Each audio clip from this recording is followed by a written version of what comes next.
जय माता दी दोस्तों, कैसे हैं आप सब। दोस्तों बात कर रहे हैं 9 और 10 जुलाई की कि ये 2 दिन मकर राशि वालों के लिए कैसे रहने वाले हैं। इन 2 दिनों में मकर राशि वालों को क्या खुशखबरी सुनने को मिल सकती है, किन बातों में इन्हें सावधानी रखनी चाहिए। तो इन 2 दिनों का राशिफल जानने से पहले हम इन 2 दिनों का पंचांग जान लेते हैं। 9 जुलाई 2025 दिन बुधवार रहेगा। आषाढ़ माह शुक्ल पक्ष की चतुर्दशी तिथि रहेगी। ब्रह्म योग रहेगा जो 10:08 तक रहेगा। उसके बाद ऐंद्र योग प्रारंभ हो जाएगा। मूल नक्षत्र रहेगा। चंद्रमा धनु राशि में रहेंगे। राहु काल का समय रहेगा 12:26 से 2:10 तक। अब बात करते हैं 10 जुलाई की। 10 जुलाई 2025 दिन गुरुवार रहेगा। आषाढ़ माह शुक्ल पक्ष की पूर्णिमा तिथि रहेगी। ऐंद्र योग रहेगा जो 9:37 तक रहेगा। उसके बाद वैधृति योग प्रारंभ हो जाएगा। पूर्वा आषाढ़ नक्षत्र रहेगा। चंद्रमा धनु राशि में रहेंगे।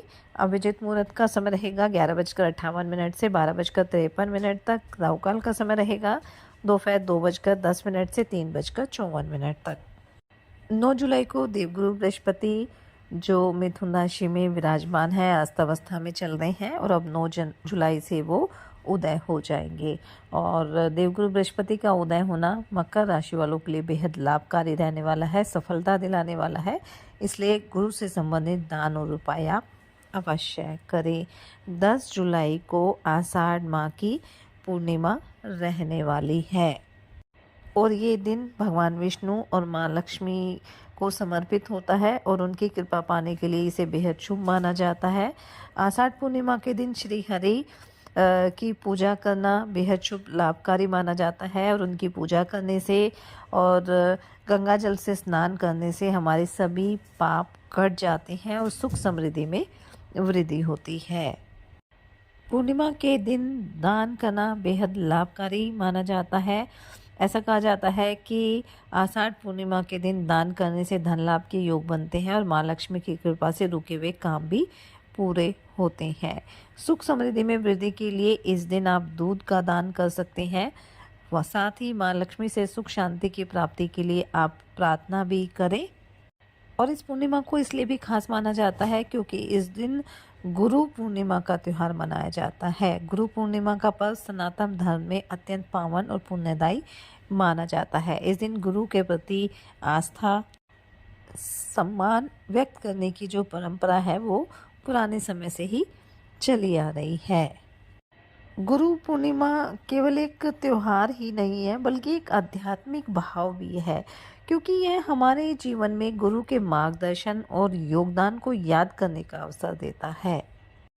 तो इस दिन आप पूरे विधि विधान के साथ भगवान विष्णु माता लक्ष्मी की पूजा अर्चना करें। साथ ही साथ क्योंकि गुरु पूर्णिमा है तो इस पर अपने माता पिता और अपने बड़े बुजुर्गों का पूजन करते हुए उनसे आशीर्वाद भी लें। और इस दिन अगर आपके लिए संभव हो तो किसी पवित्र नदी में स्नान करें, दान भी अवश्य करें और मंत्रों का जाप करें। इससे आपके जीवन में एक पॉजिटिविटी आएगी और आपके जीवन में सुख समृद्धि में भी वृद्धि होगी। इस दिन भगवान सत्यनारायण की कथा पढ़ना भी बेहद शुभ लाभकारी माना जाता है। साथ ही साथ इस दिन पुराण या गीता पढ़ने से भी लाभ की प्राप्ति होती है। विष्णु सहस्त्रनाम का पाठ करना भी लाभकारी माना जाता है। देवगुरु बृहस्पति को देवताओं का गुरु माना जाता है तो इस दिन आप घर के उत्तर पूर्व को हल्दी मिले जल से साफ करके यहाँ दीपक अवश्य जलाएं। इससे देवगुरु बृहस्पति की कृपा दृष्टि भी आपको प्राप्त होगी। तो चलिए बात कर लेते हैं ये 2 दिन मकर राशि वालों के लिए कैसे रहेंगे। ये 2 दिन मकर राशि वालों के लिए मिले जुले रहने वाले हैं। वैसे तो इन 2 दिनों में लाभ के प्रबल योग बनेंगे। खासतौर से अगर आप विदेश में रहते हैं, विदेश से संबंधित कारोबार करते हैं या विदेश में जाना चाहते हैं तो समय आपके लिए लाभकारी रहेगा। किसी दीर्घकालीन योजना से जुड़ने का मौका भी आपको मिलेगा और घर परिवार के दृष्टिकोण से भी 2 दिन आपके लिए अच्छे रहेंगे। सभी का साथ आपको मिलने वाला है। वहीं किसी पुराने निवेश से भी आपको अच्छा खासा लाभ मिल सकता है। और आपकी पद प्रतिष्ठा में भी वृद्धि होगी। कार्य क्षेत्र में आपके कार्यों की प्रशंसा होगी, लेकिन कहीं ना कहीं सहकर्मी आपके कार्य में रुकावट डाल सकते हैं, इसलिए उन लोगों से थोड़ा संभल कर रहना है। साथ ही साथ कुछ ऐसे खर्चे अचानक से आपके सामने आ सकते हैं जिन्हें ना चाहते हुए भी आपको करना पड़ेगा, इसलिए पहले से ही बजट बनाकर आप चल लें ताकि समय आपके लिए अच्छा रहे।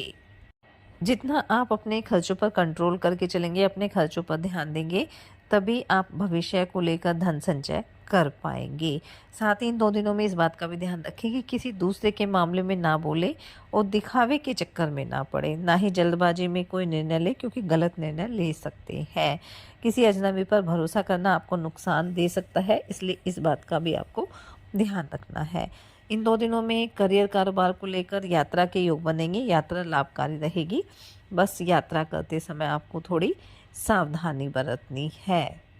विद्यार्थियों के लिए 2 दिन अच्छे रहेंगे। प्रतियोगी परीक्षा में आपको सफलता प्राप्त होगी। घर परिवार में किसी नए मेहमान का आगमन हो सकता है। वहीं माता पिता के आशीर्वाद से आपका कोई काम भी पूरा हो सकता है। कारोबारियों को कोई डील मिल सकती है, बस आपको इस मौके को हाथ से नहीं जाने देना है। समझदारी से धैर्यपूर्वक बड़ों की सलाह लेते हुए आपको उस पर काम करना है, इसमें आपको लाभ की प्राप्ति होगी। संतान पक्ष की ओर से कोई खुशखबरी आपको सुनने को मिल सकती है। वहीं जीवन साथी की सलाह भी आपके लिए काफ़ी फायदेमंद साबित होगी। स्वास्थ्य की अगर बात करें, स्वास्थ्य को लेकर भी कोई समस्या नहीं है, लेकिन जैसे मौसम बदल रहा है उस हिसाब से आप अपने खान पान का ध्यान रखें। योग ध्यान मेडिटेशन भी करते रहे ताकि आपका स्वास्थ्य हर तरह से उत्तम बना रहे। पैतृक संबंधी मामलों में भी आपको सफलता प्राप्त होगी, लेकिन फिलहाल इस तरह की कोई बातचीत ना करें तो ज़्यादा बेहतर रहेगा। और किसी के बहकावे में आकर किसी तरह का निर्णय आपको नहीं लेना है। जो भी काम करना है अपनी समझदारी से करना है। घर परिवार में किसी सदस्य के विवेक की बात भी चल सकती है। धर्म कर्म में भी रुचि रहेगी। धार्मिक कार्यों में आप बढ़ चढ़ कर हिस्सा लेने वाले हैं। प्रेम संबंधों के लिए 2 दिन सामान्य रहेंगे। किसी तरह की समस्या नहीं है। अभी तक आप सिंगल हैं तो बातचीत हो सकती है। इन 2 दिनों में आपका कोई मित्र भी किसी काम को लेकर आपसे कोई सलाह ले सकता है। तो कुल मिलाकर हम कह सकते हैं कि 2 दिन मकर राशि वालों के लिए मिले जुले रहेंगे। लाभ के योग भी बनेंगे। कहीं ना कहीं थोड़ी सावधानी भी बरतनी होगी, इसलिए इस समय का फ़ायदा उठाएं, समझदारी से काम करें और सच्चे मन से आप ईश्वर आराधना करें। हनुमान जी और शनिदेव की आराधना करें। हनुमान चालीसा का पाठ जरूर करें। गुरु पूर्णिमा रहेगी तो देवगुरु बृहस्पति, भगवान विष्णु, माता लक्ष्मी की पूजा अर्चना करें। देवगुरु बृहस्पति उदय भी हो रहे हैं तो उनसे संबंधित दान और उपाय अवश्य करें। इससे आपके जीवन में सदैव खुशियां बनी रहेगी। ये 2 दिन आपके लिए मंगलकारी रहे। इसी मंगल कामना के साथ जय माता दी।